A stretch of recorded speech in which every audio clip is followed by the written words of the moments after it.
വന്നിട്ടുള്ളത് പല രോഗങ്ങൾക്കും പ്രതിവിധിയായിട്ടുള്ളൊരു അടിപൊളി ജ്യൂസിൻ്റെ റെസിപ്പി ആയിട്ടാണ്. നിങ്ങളെല്ലാവരും തന്നെ കണ്ടിട്ടുണ്ടാവും വാഴപ്പിണ്ടി. ഇത് പ്രധാനമായിട്ടും നമ്മളെ സഹായിക്കുന്നത് ശരീരം മെലിയാൻ വേണ്ടിയിട്ടാണ്. ശരീരം മെലിയാൻ വേണ്ടി മാത്രമല്ല, അസിഡിറ്റി ഒഴിവാക്കാൻ, അതുപോലെ കിഡ്നി സ്റ്റോൺ ഉള്ളവർക്ക് കൊളസ്ട്രോൾ കുറയാൻ, ഇങ്ങനെയൊക്കെ എല്ലാത്തിനുള്ളൊരു പ്രതിവിധിയാണിത്. അപ്പോൾ നമുക്കിത് ആദ്യം എങ്ങനെ ഉണ്ടാക്കാൻ നോക്കാം. ഞാനിപ്പോൾ ഇതൊരു വാഴപ്പിണ്ടിയുടെ ചെറിയൊരു പോർഷനാണ് എടുക്കുന്നത്. വീട്ടിൽ വാഴ ഉള്ളവർക്ക് വാഴ കുലച്ച് കഴിഞ്ഞാൽ ഈ ഒരെണ്ണം ഒരു വാഴയുടെ എടുത്തു കഴിഞ്ഞാൽ ഒരുപാട് ദിവസത്തേക്ക് ഉണ്ടാവും. ഇതിൻ്റെ ഈ പുറമേയുള്ള തൊലി കളഞ്ഞു വെക്കുക.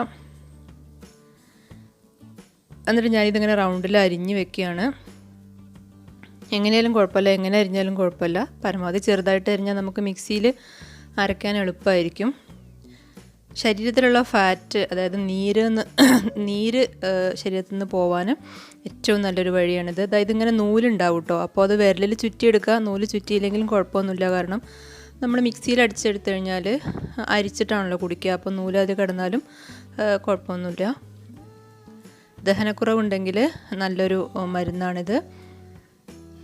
അസിഡിറ്റി ഉള്ളവർക്ക് നല്ലൊരു മരുന്നാണ്. വണ്ണം കുറയാനാണ് ഏറ്റവും നല്ലത് ഇത്. പക്ഷേ നമ്മൾ വെറും വയറ്റിൽ കുടിക്കണം. രാവിലെ എണീറ്റ ഉടനെ ഒരു ഗ്ലാസ് ജ്യൂസ് കുടിക്കുക. പിന്നെ അരമണിക്കൂറൊക്കെ കഴിഞ്ഞതിന് ശേഷം സാധാരണ പോലെ ഭക്ഷണം കഴിക്കുക. കിഡ്നി സ്റ്റോൺ ഉള്ളവർക്കൊക്കെ കുറഞ്ഞു കിട്ടാൻ വളരെ നല്ലൊരു മരുന്നാണിത്. മിക്സിയുടെ ജാറിലേക്ക് എല്ലാം കൂടി ഇട്ട് കൊടുത്തിട്ടുണ്ട്. ഞാൻ 2 ഗ്ലാസ് ജ്യൂസാണ് ഇപ്പോൾ ഉണ്ടാക്കുന്നത്. അതിലേക്ക് ഒരു ചെറിയ കഷ്ണം ഇഞ്ചി ഇട്ട് കൊടുക്കുന്നുണ്ട്. ഇഞ്ചി നമ്മുടെ ശരീരത്തിലെ ഫാറ്റൊക്കെ കുറയ്ക്കാൻ നല്ലതാണ്. അതുപോലെ ഒരു ചെറുനാരങ്ങ നീര് പിഴിഞ്ഞു കൊടുക്കുന്നുണ്ട്. നാരങ്ങ നിങ്ങൾക്ക് എല്ലാവർക്കും അറിയായിരിക്കും, വൈറ്റമിൻ സിയുടെ കലവറയാണ്. അപ്പോൾ ഡെയിലി ഒരു നാരങ്ങ കഴിച്ചാൽ തന്നെ ഫാറ്റ് ഒഴിവാക്കാം എന്നാണ്. അതിലേക്ക് ഒരു നുള്ളു ഉപ്പിട്ട് കൊടുക്കുക, പാകത്തിനുള്ള ഉപ്പിട്ട് കൊടുക്കുക. 2 ഗ്ലാസ് ജ്യൂസിലേക്കുള്ള ഉപ്പാണ്.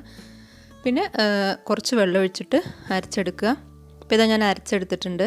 വെള്ളം വേണമെന്നുണ്ടെങ്കിൽ ഇനിയും ചേർത്ത് കൊടുക്കുക. ഉപ്പിട്ടിട്ട് കുടിക്കാൻ ബുദ്ധിമുട്ടുള്ളവരാണെങ്കിൽ ഉപ്പിടാതെ ജ്യൂസ് റെഡിയാക്കിയതിന് ശേഷം ഒരു സ്പൂൺ തേൻ ഒഴിച്ചിട്ട് കുടിക്കാവുന്നതാണ്.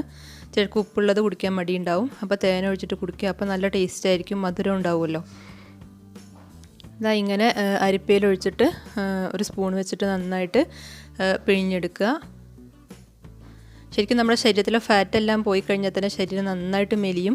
മാത്രമല്ല നമ്മുടെ സ്കിന്നൊക്കെ നന്നായിട്ടൊന്ന് തിളങ്ങും. പരമാവധി സ്ഥിരമായിട്ട് കുടിക്കാൻ നോക്കുക. നമ്മുടെ ഒരു വീട്ടിലൊരു വാഴ വലിച്ചു കഴിഞ്ഞാൽ ശരിക്കും 2 ആഴ്ച വരെ കുടിക്കാൻ ഇത് തന്നെ മതിയാവും. വെറും വയറ്റിൽ രാവിലെ ഒരു ഗ്ലാസ് ജ്യൂസ് കുടിച്ചാൽ മതി സ്ഥിരമായിട്ട്. ശരീരം മെലിയാൻ ഏറ്റവും നല്ലൊരു വഴിയാണിത്. കാരണം നമ്മുടെ ശരീരത്തിൽ കൂടുതലുള്ള ഫാറ്റൊക്കെ പോയി കിട്ടാൻ വളരെ നല്ലൊരു ഐഡിയ ആണ്. അപ്പോൾ എല്ലാവരും ട്രൈ ചെയ്ത് നോക്കുക. വീഡിയോ ഇഷ്ടമായി കഴിഞ്ഞാൽ ലൈക്ക് ചെയ്യുക. താങ്ക്